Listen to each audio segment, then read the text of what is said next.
আগেই বের করে দেওয়া উচিত ছিল, কারণ দলের মধ্য থেকে দলের অনেক ক্ষতি করে। সেটা ক্ষতি করেছে, বিরোধী দলও করে। বিরোধী দলের জেলে এসে জানতে পারলাম বিভিন্ন কাজ করেছে। আমি পার্থ চট্টোপাধ্যায়ের বক্তব্যের উপর এইটুকুই বলতে পারি যে পার্থ চট্টোপাধ্যায় আমার সমালোচনা করছেন। পার্থ চট্টোপাধ্যায় আমাকে শত্রু বলে মনে করেন। ফলে পার্থ চট্টোপাধ্যায়ের মতো একজন কুৎসিত ঘৃণ্য তোলাবাজ অপরাধী যে চাকরি বেচে কোটি কোটি টাকা তুলেছে, যে দলকে এবং সরকারি পদের অপব্যবহার করে যোগ্যদের চাকরি বেচে এই কেলেঙ্কারির অন্যতম কিংপিন মাস্টার মাইন্ড, সে বলছে যে আমি শত্রু, অর্থাৎ দলের মধ্যে আমি তার শত্রু ছিলাম, সে আমাকে খারাপ চোখে দেখে। এটা তো আমার সততা, আমার সঠিক অবস্থান, আমার স্বচ্ছতা, আমার দলকে শুদ্ধিকরণের প্রক্রিয়ায় নেতৃত্বকে সহযোগিতা করার যে ভূমিকা, সেটাই প্রমাণিত হচ্ছে। একজন চাকরি চুরি তোলাবাজি, যার বান্ধবীর বাড়িতে কোটি কোটি টাকা পাওয়া যায়, সে আমাকে দলের মধ্যে শত্রু মনে করে। এই শত্রুতা আমি স্বাগত জানাচ্ছি। এটা আমার বড় ক্যারেক্টার সার্টিফিকেট। পার্থ চট্টোপাধ্যায় যদি আমার আজকের দিনে দাঁড়িয়ে সুখ্যাতি করতেন, এবং সেক্ষেত্রে আমি মনে করতাম সেটা আমার পক্ষে লজ্জা।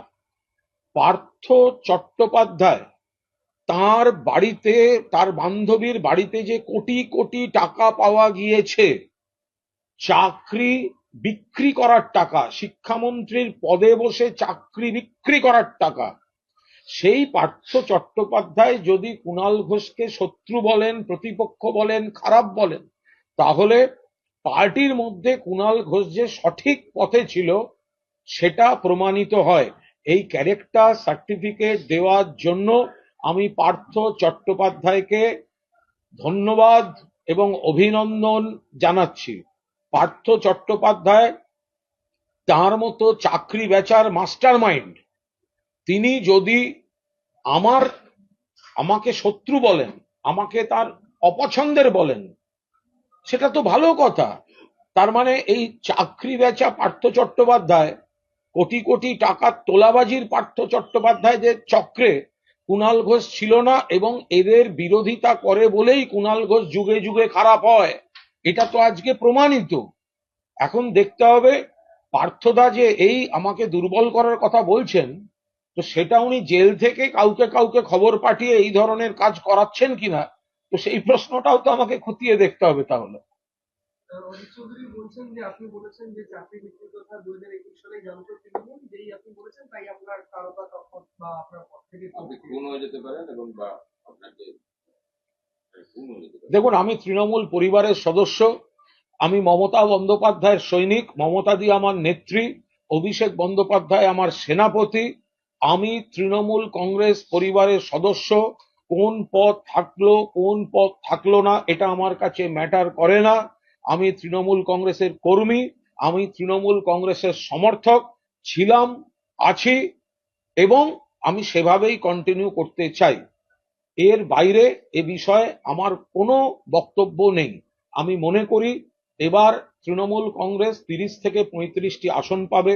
মমতাদি পরিশ্রম করছেন, অভিষেক পরিশ্রম করছে, লক্ষ্মীর ভান্ডার আর 100 দিনের টাকা, এটা সুইপ ঝড় চলছে। ফলে কোনো কোনো ইস্যু যেগুলো আমাদের মনে হয় সেগুলো ব্যক্তি কুণাল ঘোষ বা কুণাল ঘোষের মতো 100 জনও এই ভোটে কোনো প্রভাব ফেলবে না। ফলে আমি যে অংশটুকুর কিছু বক্তব্য আছে সেটা দলের মঙ্গলের জন্য। আমি তৃণমূল কংগ্রেসের বাইরে কিছু ভাবছি না। তবে এই যে আমরা জিতবই, এটা ফ্যাক্ট। তৃণমূল জিতবে, লক্ষ্মীর ভান্ডার জিতবে, মমতাদির উন্নয়ন জিতবে, মমতাদির পরিশ্রম জিতবে। কিন্তু এই লক্ষ্মীর ভান্ডারের ম্যাজিক আর 21 লক্ষ, এই 59 লক্ষ পরিবারে টাকার ম্যাজিকে যে অন্যান্য অপরাধগুলো যদি, বা ভুলগুলো, ত্রুটিগুলো, ক্ষতগুলো যদি বারবার ঢাকা পড়ে যায়, তাহলে সেটা দুর্ভাগ্যের। আমার পূর্ণ আস্থা আছে মমতা বন্দ্যোপাধ্যায়ের উপর, অভিষেক বন্দ্যোপাধ্যায়ের উপর। তারা নিশ্চয়ই এই জয়ের পর গোটা বিষয়টা খতিয়ে দেখবেন।